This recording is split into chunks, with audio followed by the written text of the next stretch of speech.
What is a small group activity that kids will actually be engaged in and actually want to participate in? Well, all you need for this one is a little basket, a popsicle stick with a magnet on one side, or you can put it on both, doesn't matter.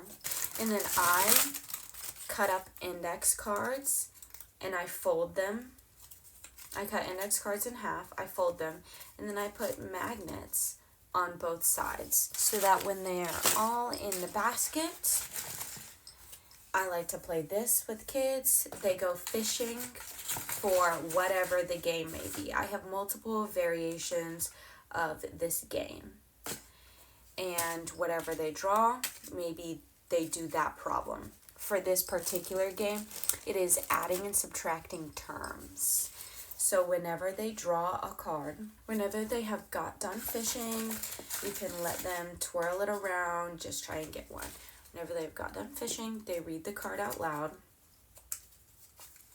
Add. Is this an addition or a subtraction term? It is addition. You put it back in and start all over again. You can also do this for, I just have so many. I do math facts with these. You can do reading terms. You can do story elements.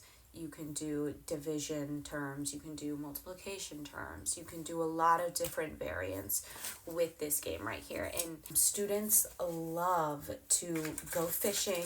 You can make it really fun. Like, okay, we need to catch some dinner for tonight, so let's go fishing. Kids just love an interactive game. Students of all ages loved where you are really participating and you can actually go fishing.